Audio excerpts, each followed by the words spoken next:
barometer amal kita saleh tak salehnya di salat kita. Bila salat kita ikhlas dan sesuai dengan sunnah Nabi SAW, maka insya Allah amalan yang lain mengikut. Ini aktivitas ini membantu saya di akhirat atau akan menyulitkan saya di akhirat?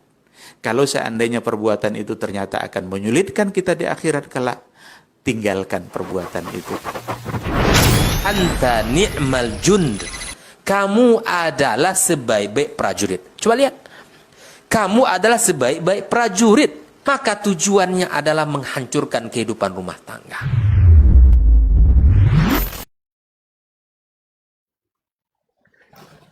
Kaum muslimin, kaum muslimat yang dirahmati Allah Subhanahu wa taala, bersyukur kita kepadanya.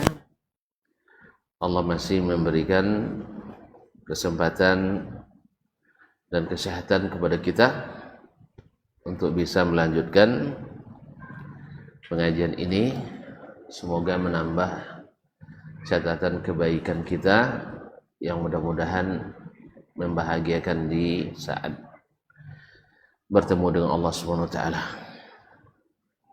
Salawat dan salam kepada baginda Nabi alaihi salatu wassalam yang mudah-mudahan senantiasa di hati kita dan kita cintai dengan amal nyata,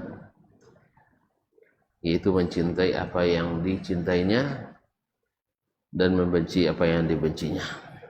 Mudah-mudahan di akhirat kita berbahagia mendapatkan syafaatnya, amin ya rabbal alamin.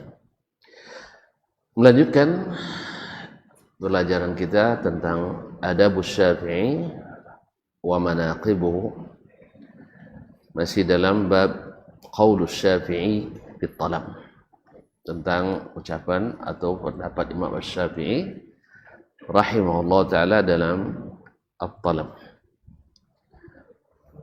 Qala al-Imam Ibn Abi Hatim rahmatullahi alaih wa bi isnadihi qala akhbarani Abdullah wa sami'tu abi yaqul, dengan isnad yang sebelumnya yaitu dari Abdurrahman bin Abi Hatim dari Abdullah ibn Ahmad ibn Hanbal, anak Imam Ahmad bin Hanbal. Qala, dia berkata, wa sami'tu abi, saya mendengar ayah mengatakan, yaqul, mengatakan, zahabtu bi Ishaq ibn Rahawayhi ila Syafi'i bi Makkah. Saya pergi bersama Ishaq bin Rahawayhi, itu Ishaq ibn Ibrahim ibn Makhlad al-Hanzali, yang dikenal dengan Ishaq ibn Rahawayhi atau Rahuyah. Orang Nahu bilang Rahawayhi, seperti Sibawayhi. Tapi kalau orang hadis biasanya baca Rahuyah. Kalau Sibawayhi dibacanya Sibuyah. Nah, Sibuyah. Nah, jadi Manjawaihi, kalau orang hadis sebut Manjuyah. Jadi Ishaq ibn Rahuyah adalah seorang fuqaha yang pendapatnya, fatwa-fatwanya banyak dalam kitab-kitab fikih. Dan Imam Ahmad mengatakan tidak ada yang datang ke Baghdad menyeberangi sungai Khurasan yang lebih faqih daripada Ishaq bin Rahuyah. Nah, saya pergi bersama Ishaq bin Rahuyah atau Rahawayhi ila Syafi'i, menemui Asy-Syafi'i, imam kita, di Makkah. Di mana? Yaitu di Makkah. Fakallamahu fi ijarati buyuti Makkah. Maka Ishaq bertanya kepadanya atau berbincang dengannya tentang hukum menyewakan rumah-rumah di Makkah.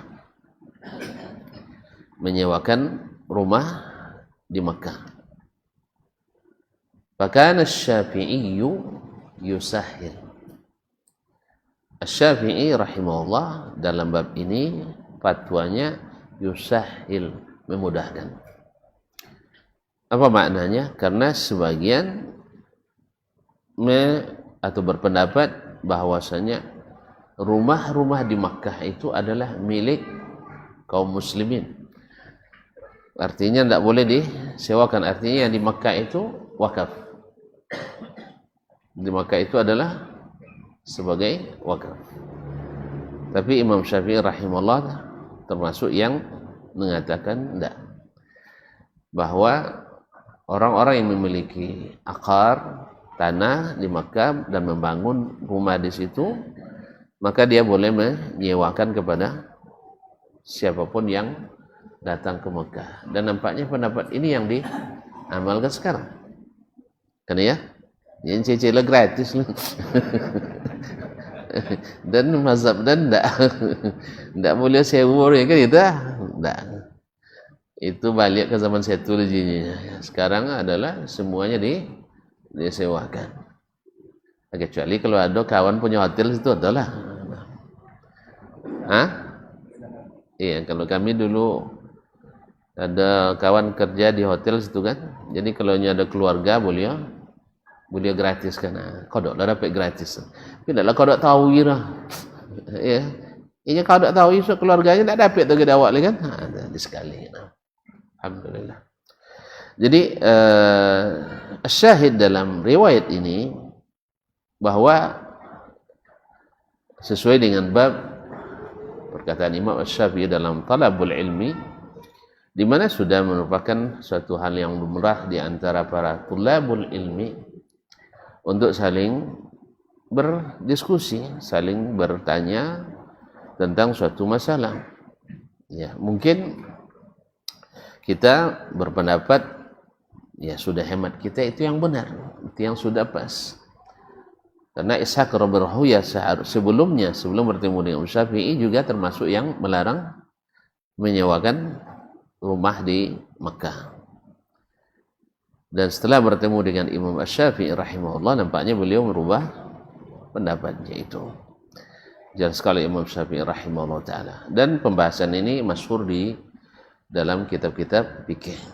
Masyhur dalam kitab-kitab fikih, wal rajih wallahu alam adalah boleh disewakan. Karena sejak zaman Nabi alaihi salatu wassalam juga sudah disewakan, bahkan sejak zaman jahiliyah lagi. Kaum muslimin, kaum muslimat dirahmati Allah Subhanahu wa taala. Kemudian Syekh melanjutkan, akhbarana Abul Hasan. Ini rawi kitab mengatakan telah menceritakan kepada kami Abul Hasan, yaitu Ali bin Abdul Aziz bin Mardak An-Nisaburi. Qala akhbarana Abu Muhammad, telah menceritakan kepada kami Abu Muhammad, yaitu Abdurrahman ibn Muhammad ibn Idris Ibnul Munzir Al-Hanzali, atau yang dikenal dengan Ibnu Abi Hatim, yaitu penulis kitab ini. Qala, dia berkata, akhbarani abi, telah menceritakan kepadaku bapakku, yaitu ayahnya sendiri, Imam Abu Hatim Ar-Razi. Kalau disebut ilmu ilalul hadis wal jarh wa ta'dil, maka Abu Hatim adalah salah satu bintang utamanya. Sampai hari ini dikenal namanya. Qala, dia berkata, haddatsana Ahmad ibn Abi Suraij, telah menceritakan kepada kami Ahmad ibn Abi Suraij, yaitu Al-Hafiz Al-Thiqa Al-Imam. Qala sami'tu Asy-Syafi'i, saya mendengar Asy-Syafi'i, dia salah seorang fuqaha mazhab Syafi'i juga. Sami'tu Asy-Syafi'i, saya mendengar Asy-Syafi'i rahimahullah yaqul, berkata, yaqulun yuhabi falau habaina la habaina az-Zuhri wa irsalu az-Zuhri laysa bi syai'in wa dzalika anna najiduhu rawa an Sulaiman bin Arqam. Imam Syafi'i mengatakan, orang-orang pada mengisukan, menuduh yuhabi, bahwa saya ini orangnya adalah apa namanya, nepotisme. Apa nepotisme itu? Kalau bahasa orang kini-kini itu, kalau sesuai je pendapat sahih hadis dulu ini. Kalau tidak sesuai je pendapat didaifkannya. Pernah nak tuntut kita itu? Lepas nak macam itu. Ulama kan tuduh macam itu. Banyak. Misalnya, iya kalau untuk di kalangan kita di antara para dai gitu. Dan sebenarnya kalau sesuai pendapat sahih hadis ini ya. Iya kan? Kalau apa? Kalau tidak sesuai, daifkannya. Jadi sesuai selera. Gitu lebih kurang. Subjektif, tidak objektif. Jadi kesan Imam Syafi'i pun beliau juga. Jadi kalau Imam Syafi'i beliau, jadi ingat juga pokok kan sang Imam Syafi'i pun beliau. Syekh Albani kan sahaja jadi nak macam itu.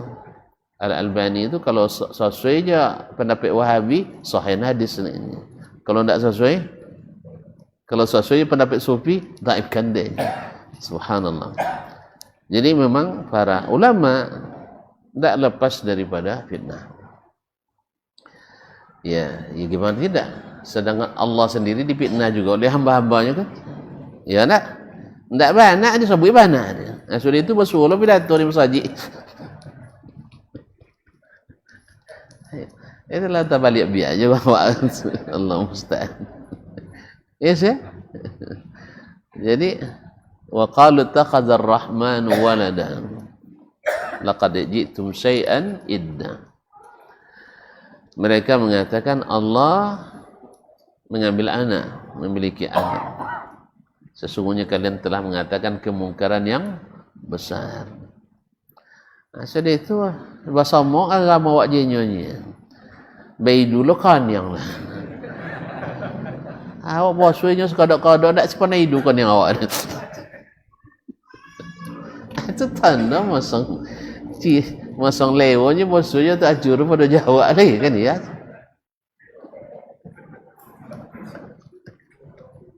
Tu acuh. Tak boleh dapat maksudnya ada tu acuh sih kan. Subhanallah. Ya Allah ya Rabbi. Ala kulli hal kaum muslimin dan muslimat dirahmati Allah SWT. Jadi Imam Asy-Syafi'i rahimahullah juga difitnah seperti itu, yuhabi. Jadi kalimat muhabat adalah artinya tidak berani mengatakan yang benar kalau berkaitan dengan kepentingan. Lebih gitulah. Ada kepentingan di situ, tidak tolak nyabui dia dah. Tapi kalau tidak ada kepentingan, bokoy. Imam Syafi'i juga dikatakan yaqulun na'am yuhabi. Nah, lalu Imam Syafi'i jawab, "Falau habaina la habaina az-Zuhri." Kalau seandainya kita ini artinya berbicara agama ini sesuai dengan kepentingan, sesuai dengan slogan menyogan, pasti kami akan lebih segan kepada Imam Az-Zuhri. Imam Az-Zuhri. Dari jalan mana Imam Syafi'i belajar, Zuhri dia guru. Ya? Belajarnya ke Ibnu Uyainah, guru Uyainah, Zuhri juga. Belajarnya ke Malik, Malik gurunya Zuhri juga. Belajar ke Sufyan Tsauri, gurunya juga. Belajar ke Al-Lais bin Sa'ad, Zuhri juga guru. Dia kan ambil-ambilnya. Artinya belajar ke Abdurrahman bin Mahdi, ke Zuhri juga belajar. Belajar ke Waqi' bin Jarrah, Zuhri juga guru. Kadang-kadang lah masuk Az-Zuhri salah satu dari enam tabi'in yang menjadi poros perpustakaan sanad hadis. Dan juga seorang faqih, bukan hanya seorang perawi tapi juga seorang faqih. Makanya murid-muridnya ada 4 mufti dunia Islam ya sebelum mazhab yang 4 ni kan, yaitu di Irak Imam Sufyan Ats-Tsauri, di Hijaz Imam Malik, di Syam Al-Auza'i, di Mesir Al-Laits ibn Sa'ad, mufti. Kalau mufti harus tahu fikih kan? Iya. Iya enggak? Nah, semua mereka murid Zuhri. Semua mereka adalah murid Az-Zuhri. Kau cakap ya contoh. Semua mereka adalah murid Imam Az-Zuhri. Dari yang 4 itu yang mazhabnya eksis hari ini hanya Imam Malik ibn Anas. Hanya Imam Malik. Nah, zalika fadlullah yu'tihi man yasha. Itu juga tanda bahwa bermazhab tidak wajib. Tapi kalau tidak tolak dengan mazhab, tidak apa juga. Ya? Kan ya sih? Kan itu kaji ada dulu. Tidak tolak dengan mazhab, jangan tinggal. Dan tidak tolak dengan mazhab orang. Kan ya? Nak kodok dengan mazhab, nak nyabuk itu dia. Nak nyabuk tidak boleh dengan mazhab, kodok dengan mazhab. Nah, ma'asyiral kiram dirahmati Allah SWT. Jadi kalau seandainya kami bicara atas dasar senang tidak senang, like is dislike, itu istilah saya. Tapi istilahnya enggak. Gara-gara like dengan dislike, la habaina Zuhri. Pasti kami akan apa namanya berbasa-basi dengan Az-Zuhri. Artinya fokus asal Zuhri mesti sahih. Kan itu boleh? Karena harus hormat sama beliau. Nah, guru besarnya para guru besar, suhunya para masternya para master. Oke ya? Nah, apa cik lah? Masternya para master tak boleh?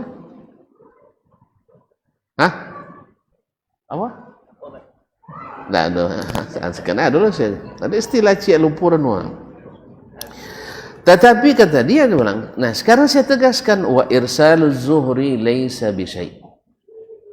Tapi ingat, dia terus terang katakan, hadis mursal yang diriwayatkan oleh Az-Zuhri laisa bi syai'. Tidak ada harganya. Zuhri meriwayatkan hadis mursal, tidak tahu mana.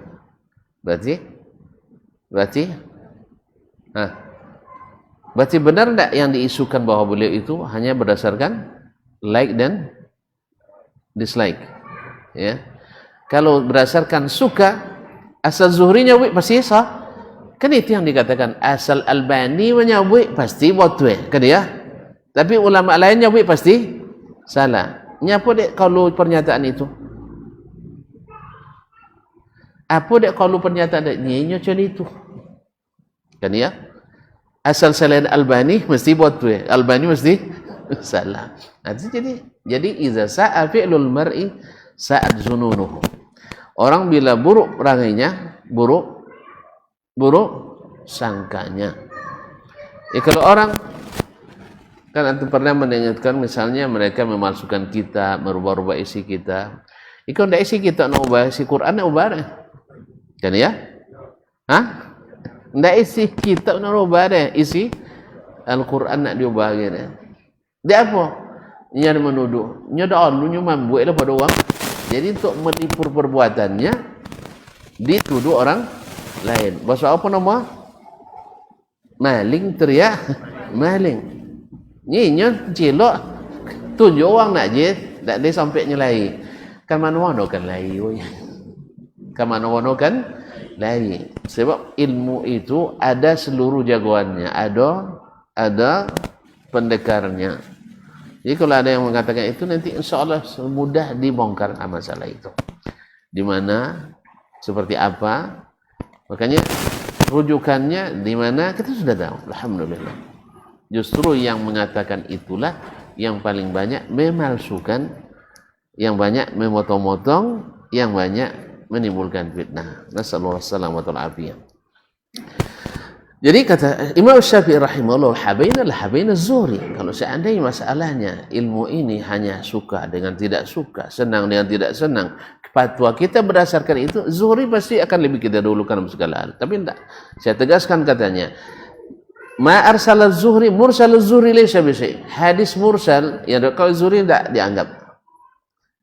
Apa makna hadis mursal? Tidak contoh tu apa ngayir. Apa makna hadis mursal? Hadis mursal kaum muslimin dan muslimat dirahmati Allah adalah hadis yang diriwayatkan oleh tabi'in tanpa menyebutkan nama sahabatnya, langsung ke Rasulullah sallallahu alaihi wasallam. Nah, hadis tabi'i dari Rasul bersambung atau terputus? Terputus atau tersambung? Apa yang putus? Dia tidak tersambung. Dia terputus, dia tidak tersambung. Nah, jadi kenapa terputus? Karena tabi'i tidak bertemu Nabi sallallahu alaihi wasallam. Tidak bertemu Nabi alaihi salatu wassalam. Nah, cuman pada umumnya riwayat tabi'in dari sahabat. Dari sahabat. Dan sahabat itu walaupun tidak disebutkan, mereka semuanya diterima riwayatnya. Jelas? Jelas? Oleh sebab itu sebagian ulama menerima hadis mursal. Menerima hadis mursal dengan alasan hadis mursal itu umumnya tabi'in, kan tabi'in berarti dari Nabi nih, tidak disebutkan perantaranya. Biasanya perantara itu adalah sahabat. Jelas? Nah, kalau sahabat perantaranya tidak disebutkan, dengan disebutkan sama.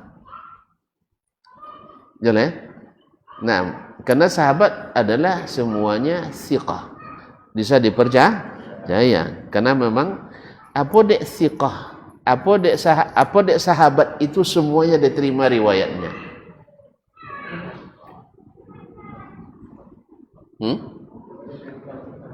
Dek ibu nengok. Hah? Kenapa sahabat semua riwayatnya diterima? Kalau betul dia sahabat sahih, dia sahabat.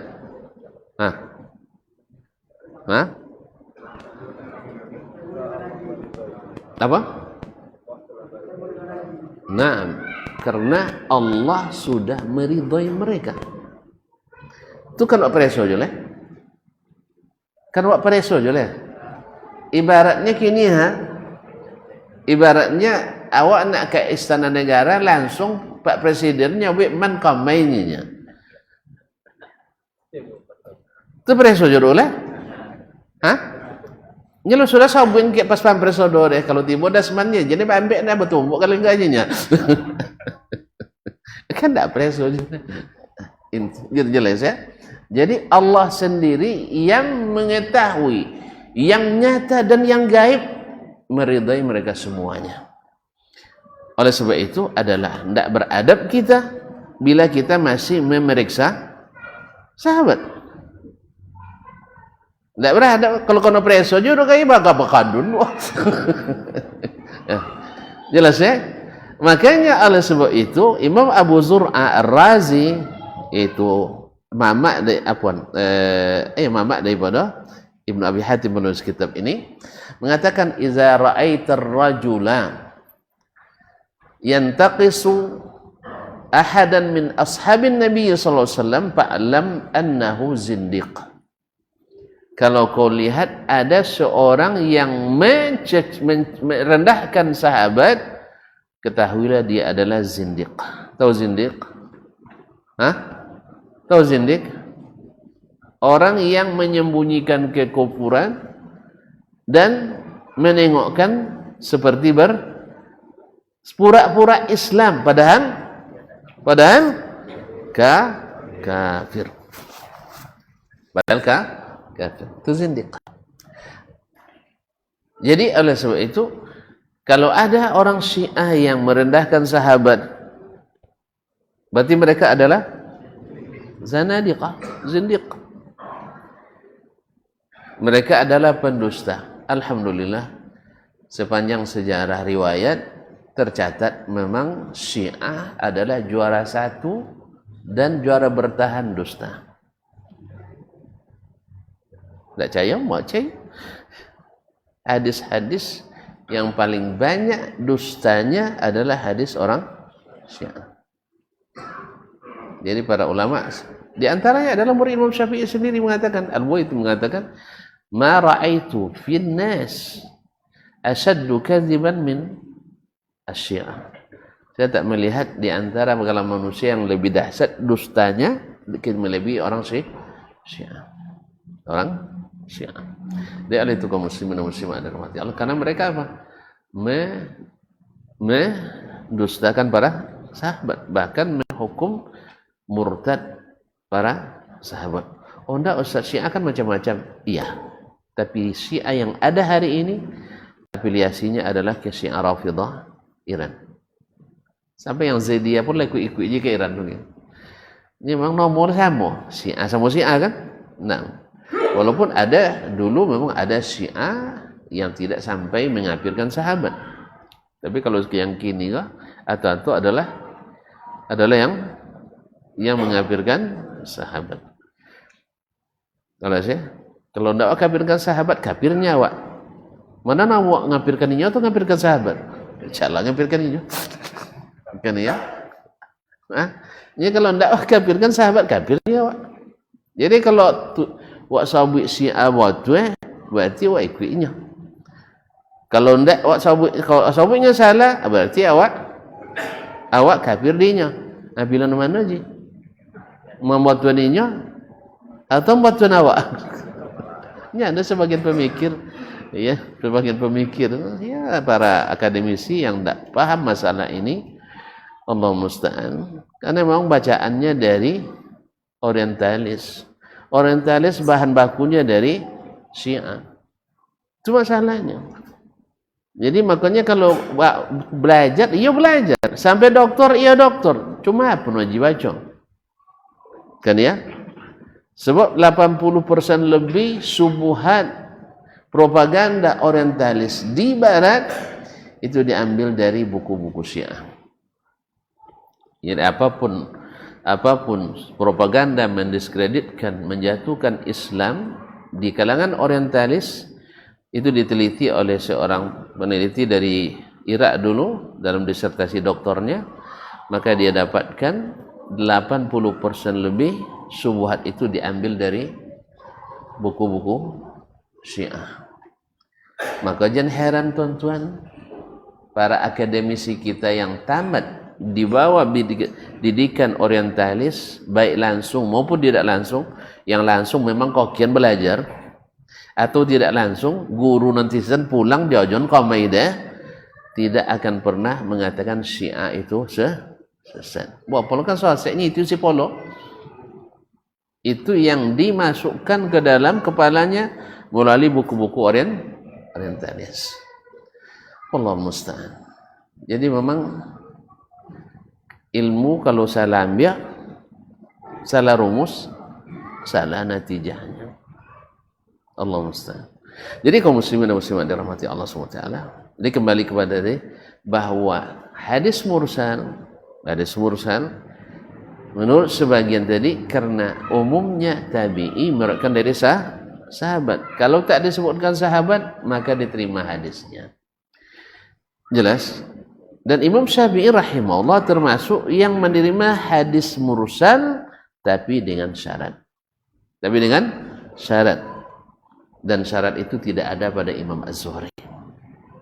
Apa syaratnya? Oleh Imam Syafi'i rahimahullah, apabila dia sebutkan perantaranya, kan misalnya dikatakan qala Rasulullah sallallahu alaihi wasallam di satu riwayat ini. Di majlis lain dia sebutkan sami'tu, misalnya Az-Zuhri, sami'tu Anas radhiyallahu anhu yaqul, sami'tu an-nabiy sallallahu alaihi wasallam yaqul, hadis yang sama. Berarti di situ mursal, di sini mausul, bersambung. Sah? Ternyata ketika disambung disebutkannya Anas. Oh, Anas thiqah atau tidak? Anas thiqah atau tidak? Thiqah. Ya, dipercaya sahabat. Nah, bila selalu ketika diminta menyebutkan perantara yang digugurkan itu selalu dia sebutkan rawi yang thiqah, maka diterima mursalnya. Itu kata Imam Syafi'i rahmatullahi alaihi. Makanya beliau kalau mursal Sa'id bin Musayyib misalnya diterima, karena pada umumnya dia kalau sebutkan perantaranya, kalau tidak sahabat atau tabi'in yang thiqah, sahabat atau tabi'in yang thiqah, tabi'in dari sahabat, sahabat dari Nabi alaihi salatu wassalam. Jadi syarat pertama bahwasanya bila dia sebutkan rawi yang thiqah. Yang kedua, mesti ada diriwayatkan mausul walaupun dari bukan sahabat itu, sahabat yang lain. Yang ketiga, bahwa yang menyebutkan hadis mursal itu mesti thiqah orangnya. Itu ada pada Zuhri. Az-Zuhri rahimahullah ta'ala. Nah, intinya kaum muslimin dan muslimat dirahmati Allah SWT, sekarang Imam Syafi'i nak buktikan bahwa saya mengkaji ilmu ini bukan atas dasar like atau dislike, tapi adalah semata-mata lillah wa billah, yaitu karena Allah dan dengan pertolongan Allah Subhanahu wa ta'ala. Buktinya saya tunjukkan kepada kalian, wa irsaluz zuhri laisa bi syai'in. Mursalnya az-Zuhri itu tidak laisa bi syai', tidak berharga, artinya dhaif. Kalau tidak berharga berarti dhaif. Berarti hadis dhaif di mata Imam Syafi'i rahimahullah taala adalah hadis yang tak bernilai, lemah. Tapi kan beliau juga kadang-kadang mengamalkan hadis dhaif, kan ini jadi hujah nanti. Sah? Apakah hadis dhaif diamalkan? Sebagian mengatakan diamalkan. Apa sebab? Sebagian ulama mengamalkan hadis dhaif. Kalau amalan ulama dijadikan dalil, sebagian ulama mengamalkan hadis palsu. Sah? Tak percaya? Sabu Imam Syafi'i guys. Kaum muslimin dan muslimat rahmati Allah. Saya ulang kembali. Sebagian ulama mengatakan hadis dhaif tetap diamalkan dengan alasan ulama banyak yang mengamalkan hadis dhaif. Kalau alasannya adalah amalan ulama, bukan kaedah ilmu, bukan dasar ilmiah, maka kita katakan tidak sedikit ulama yang memakai hadis palsu. Berarti hadis palsu digunakan juga. Paham tuan-tuan? Lah ya, macam apa capek tu lah ya. Allah nak azan orang. Apa ya tu? Jadi kan Imam Syafi'i mengatakan tadi irsaluz zuhri laisa bi syai'in. Yaitu hadis mursalnya Zuhri tidak ada nilainya, tidak ada gunanya. Berarti kalau tidak ada gunanya hadisnya tidak diterima. Tidak diterima artinya tidak diterima artinya tidak diamalkan. Kalau berita tidak boleh diyakini. Kalau dia perintah tidak dikerjakan karena dia tidak sahih. Lalu ada yang mengatakan, sebagian mengatakan bahwa hadis dhaif diamalkan karena sebagian ulama mengamalkan. Maka kita katakan amalan ulama yang tidak berdasarkan ilmu jadi hujah? Tidak. Karena dalil bukan pada amalan mereka. Sebab kalau dijadikan itu sebagai dalil, ada ulama yang mengamalkan hadis palsu. Berarti hadis palsu diamalkan gara-gara diamalkan oleh sebagian ulama? Tidak. Lalu kenapa mereka mengamalkan hadis dhaif itu? Wallahu alam, banyak sebabnya. Di antaranya adalah mungkin menurut mereka itu hadisnya sahih. Kan ijtihad. Menurut mereka hadisnya sahih.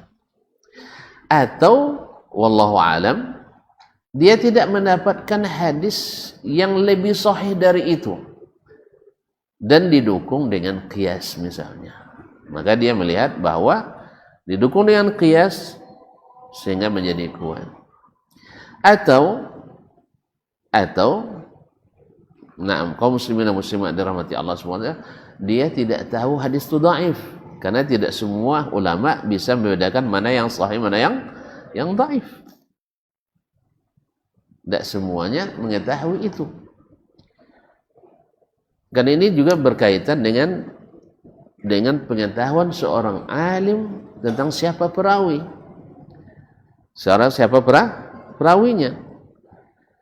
Misalnya, sama dengan kita hari ini, kita pernah tak kicau enggak? Ile pernah tak kicau. Dek apa dek tak kicau? Dek cayo. Kedia? Dek cayo. Kedia? Datang ke awak, Masya Allah. Nya salat tu saat pertama lagi kan? Pasal dia ada hasil saat pertama lagi. Di saat pertama salat tahu, tiba-tiba dia bawa yang awak dek masuk kaji sah. Tidak kan awak curiga lah. Kada curiga lah. Di situ ketika tak curiga tadi, dan awak pun tidaklah bertanya ke orang lain kira. Tidak lebih berpengalaman. Dan itu juga terjadi dalam periwayatan. Misalnya Imam Asy-Syafi'i sendiri, ya di Madinah kan beliau tidak terlalu lama. Di antara perawi hadis di Madinah ada namanya Abdul Karim bin Abi Yahya Al-Aslami. Kalau tampilannya Masya Allah luar biasa. Oleh sebab itu Imam Asy-Syafi'i melihat tampilannya, kemudian hadisnya juga tidak banyak. Jadi artinya tidak ada hal-hal yang mencurigakan bagi Imam Asy-Syafi'i rahimahullah. Sehingga dia mengatakan haddatsani thiqah. Cuman Imam Malik yang memang ahli Madinah, yang tahu siapa orangnya, dia bilang dajjalun minad dajajilah. Antara thiqah dengan dajjal berkawan? Tidak. Ni Imam Syafi'i thiqah, ni Imam Malik dajjalun minad dajajilah. Wajah.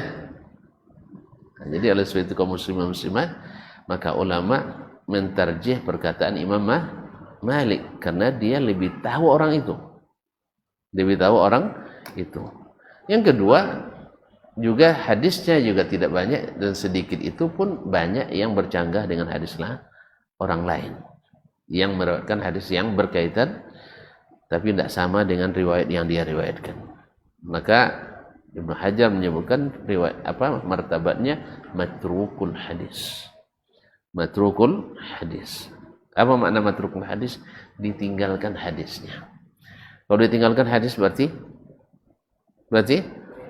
tidak sahih, lemah. Bahkan matrukul hadis itu adalah dhaifun jiddan. Lemah sekali. Tidak bisa diselamatkan hadis. Biasa diselamatkan. Nah, jadi kaum muslimin dan muslimat dirahmati Allah SWT. Jadi kalau hadisnya seperti tadi, kalau dia namakan siapa perawinya, disebutkan yang dhaif, maka mursalnya tidak diamalkan atau tidak diterima. Makanya Imam Asy-Syafi'i menyebutkan alasan, wa dzalika anna najiduhu rawa an Sulaiman bin Arqam. Apa sebab kita tidak terima mursalnya Az-Zuhri? Karena dia meriwayatkan atau menyebutkan hadis mursal dari orang seperti Sulaiman bin Arqam. Siapa Sulaiman bin Arqam? Sulaiman bin Arqam Al-Ansari itu adalah matrukul hadis. Matrukul hadis. Berarti wallahu alam Az-Zuhri tidak menyebutkan dia, mungkin karena tidak patut disebutkan. Oleh sebab itu maka mursal Az-Zuhri turun nilainya daripada hadis mursal yang lain. Ini hadis mursal saja ya, hadis mursal saja. Itu harus dihafalkan. Jangan seluruh hadis Zuhri. Kalau hadis Az-Zuhri itu hadisnya sahih. Tapi kalau dia menyebutkan hadis mursal maka tidak sama dengan yang lain. Wabillahi taufiq. Baik, kita azan dulu. Nah.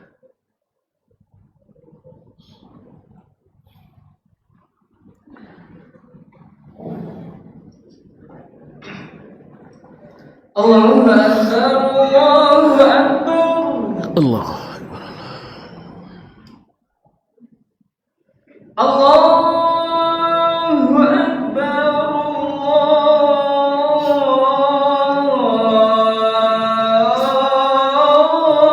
Akbar. أشهد أن لا إله إلا الله أشهد أن لا إله أشهد أن لا إله إلا الله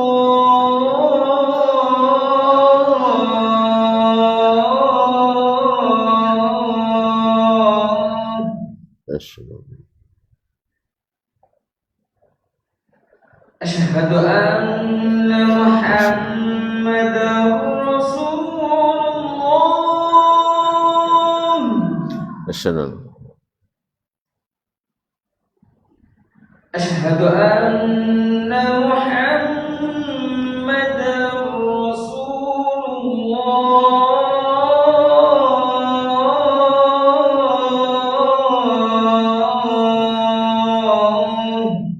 أشهد أن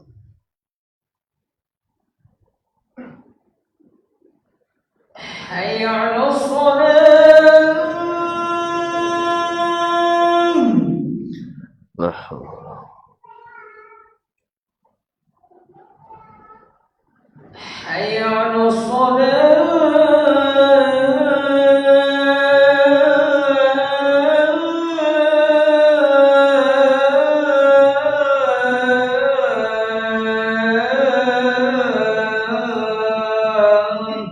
لا حول ولا قوة.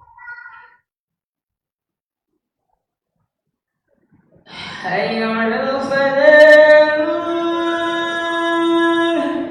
لا حول ولا قوة. حي على الفلاح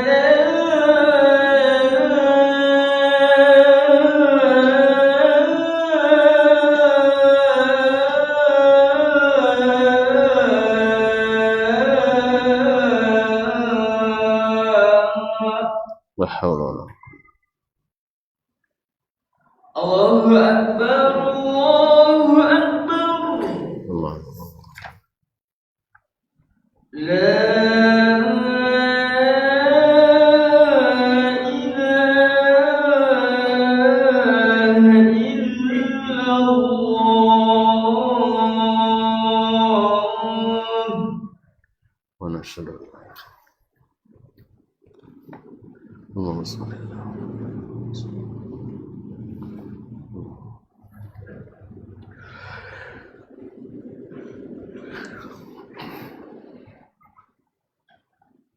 Baik, kaum muslimin kaum muslimat dirahmati Allah. Jadi Sulaiman ibn Arqam al-Basri adalah matrukul al-hadis. Jadi karena dia menyebutkan mursal dari orang yang semisal itu, maka turun hadis mursalnya Imam Az-Zuhri rahimahullah ta'ala. Beda dengan mereka yang kalau menyebutkan hadis mursal disebutkan siapa perantaranya lalu disebutkan thiqah, maka itu diterima dan dikuatkan. Baik, kemudian berkata Imam Ibn Abi Hatim rahimahullah, akhbarana Abul Hasan, rawi menyebutkan akhbarana Abul Hasan yaitu Ali bin Abdul Aziz bin Mardak An-Nisaburi. Qala akhbarana Abu Muhammad, telah menceritakan kepada kami Abu Muhammad yaitu Abdurrahman ibn Abi Hatim. Qala, dia berkata, qala abi, ayahku berkata, qala Amr bin Sawad As-Sarhi. Amr bin Sawad As-Sarhi adalah seorang rawi min al-ashabil kutub sittah. Artinya mukjizat yang Allah berikan kepada Nabi lebih besar daripada mukjizat yang diberikan kepada selain beliau. Faqultu, lalu saya katakan, a'ta Isa ihya al-mauta. Tapi bukankah Allah sudah memberikan mukjizat kepada Nabi Isa bisa menghidupkan orang mati? Faqala, lalu Imam Asy-Syafi'i mengatakan, a'ta Muhammadan al-Jiz'. A'ta Muhammadan al-Jiz' alladhi kana yaqifu yakhutubu ila janbihi. Allah memberikan mukjizat kepada Nabi kita Muhammad sallallahu alaihi wasallam, yaitu sebatang kurma, yaitu kurma. Allazi kana yaqifu yakhtubu ila jambih. Yang Nabi SAW bila khutbah bersandar kepadanya. Hatta huyya lahul mimbar, sampai disiapkan baginya mimbar. Dulu Nabi khutbah tidak pakai mimbar, tapi bersandar pada anak kurma tadi atau kurma tadi. Falamma huyya lahu al-mimbar, tatkala disiapkan bagi Nabi sallallahu alaihi wasallam mimbar, hannal jiz'u, maka menangislah pohon kurma kecil itu. Hatta sumi'a sautuhu, sehingga suaranya didengar oleh orang satu masjid. Fahadha akbaru min dzalik. Ini mukjizat ini lebih besar daripada menghidupkan mati. Bawa cara lebih besar. Hah? Kenapa lebih besar mukjizat Nabi sallallahu alaihi wasallam ini daripada mukjizat menghidupkan orang mati? Imam Syafi'i nyabut. Ha. So mana mengadang tu? Ha? Kalau ni umat Nabi Isa hantu kadang nanya. Mana pak yang menghidupkan orang mati pada buat kurma nangis? Ha? Jadi kaum muslimin dan muslimat dirahmati Allah. Ha? Kenapa menghidupkan orang mati lebih mudah? Lebih mudah. Karena apa? Karena mengembalikan ke asalnya. Awalnya hidup, mati atau mati dihidupkan kembali. Bagi Allah itu mudah. Wa huwa ahwanu alaihi, lebih ringan baginya. Sedangkan ini adalah membuat benda mati bisa berbicara, bisa bersuara. Jelas ya? Itu juga jawaban bagi mereka yang tidak percaya Allah bersuara. Ini kalau bahasa apa muncung tiannya. Kormale apa muncung? Enggak. Masa menciptakan makhluknya yang tidak memuncung bisa bercakap atau bisa nangis? Siapa lo mesti? Maksudnya mesti muncung. Oke, hampir lah. Ada muncung? Kan tak je lah. Nah, jadi kaum muslimin dan muslimat. Kaum muncung saja? Tak deh? Tak. Jadi kaum muslimin dan muslimat. Makanya selalu, jangan selalu mengkiaskan dua hal yang berbeda. Jadi Imam Syafi'i rahimahullah melihat bahwa mukjizat Nabi SAW yaitu kurma sampai menangis lebih besar daripada mukjizat Nabi Isa menghidupkan orang mati. Karena ini mengembalikan ke asal. Ini tidak sesuatu yang tidak terbayangkan. Ditinggalkan ke Nabi sedihnya. Pertama baswawo, yang kedua batin dia bisa merasa sedih. Kan suaranya sedih kan, menangis. Kalau nangis orang sedih gembira. Ya, nangis gembira juga kan. Tapi pada umumnya adalah karena bersedih. Kalau sedih kan harusnya punya perasaan. Berarti perlu punya perasaan mesti punya hati. Nawati. Jadi oleh sebab itu, maka Imam Syafi'i mengatakan bahwa mukjizat itu lebih besar daripada mukjizat Nabi Isa alaihissalam menghidupkan orang mati. Wallahu ta'ala alam. Ya Syekh? Nah. Yang kemudian ma'asyiral kiram yang dirahmati Allah SWT, mukjizat Nabi ini alaihissalatu wassalam tidak bisa ditiru doang.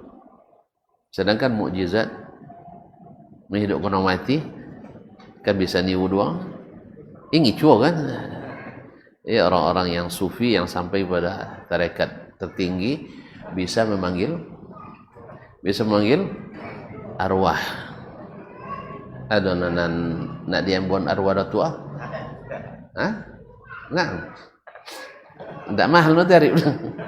Tarifnya hanya mau berbuat syirik. Mau berbuat syirik.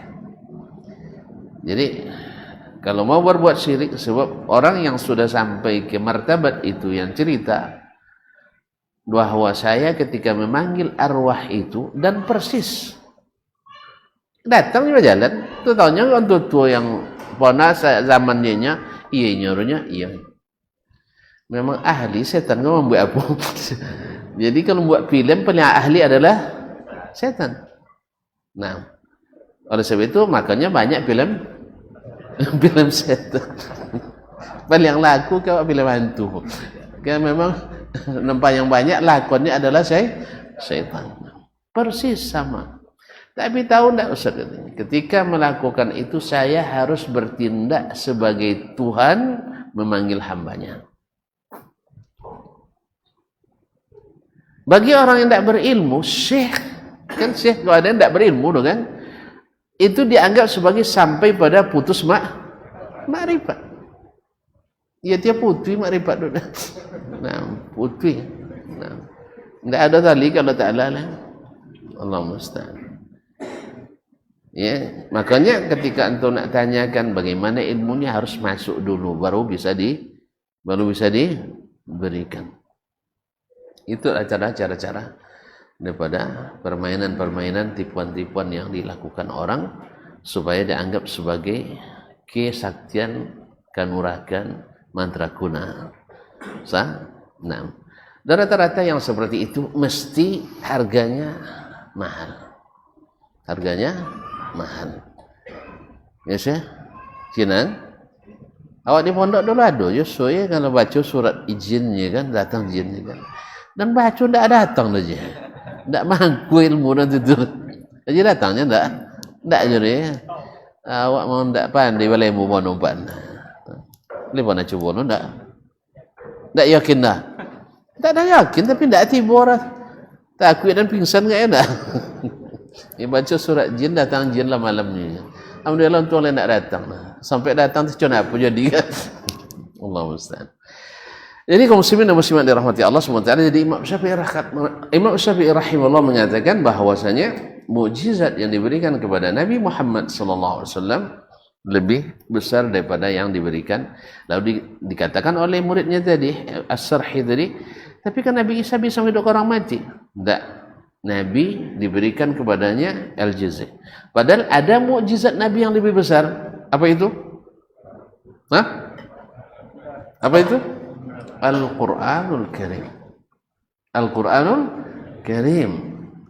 Kenapa Al-Quran lebih besar?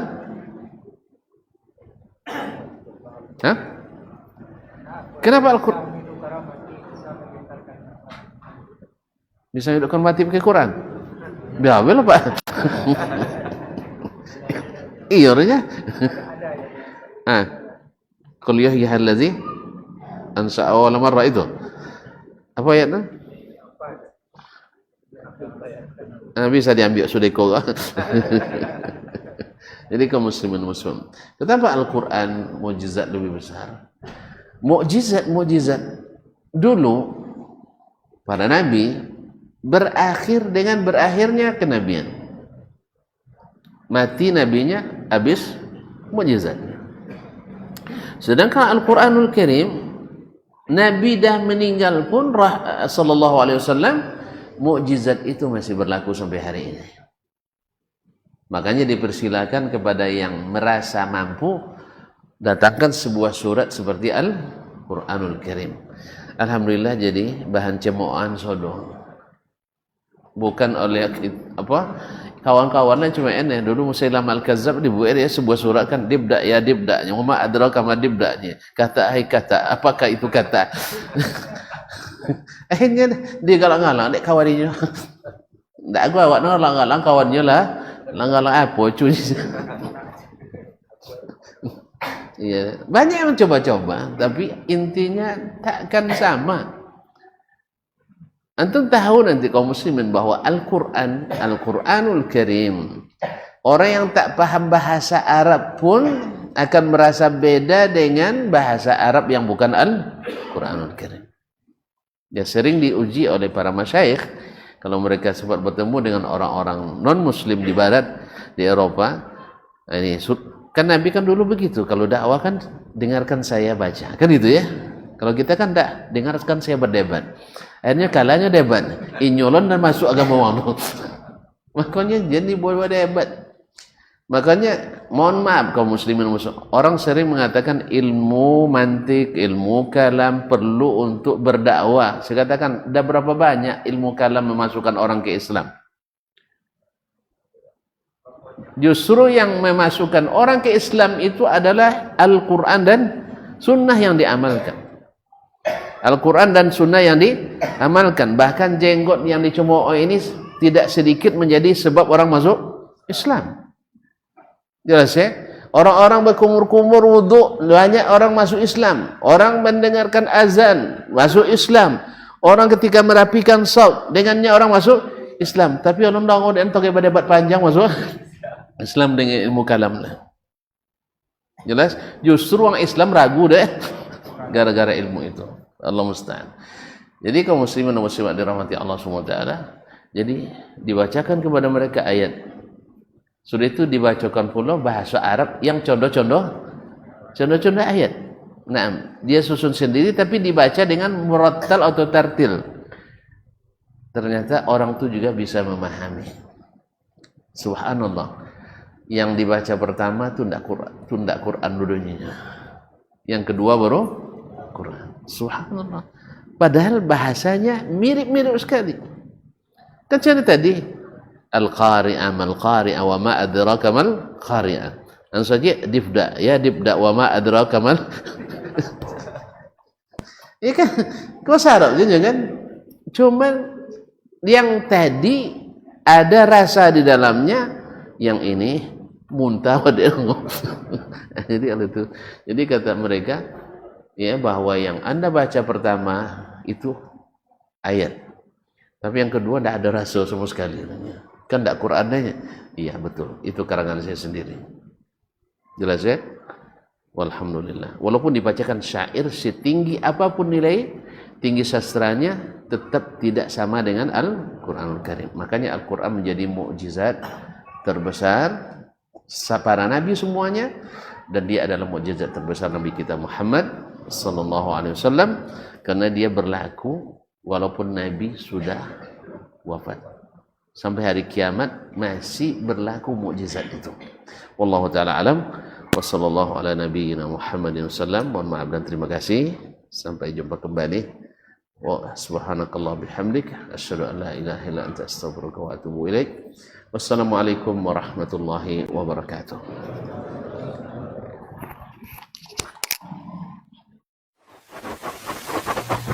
Barometer amal kita saleh tak salehnya di salat kita. Bila salat kita ikhlas dan sesuai dengan sunnah Nabi SAW, maka insya Allah amalan yang lain mengikut.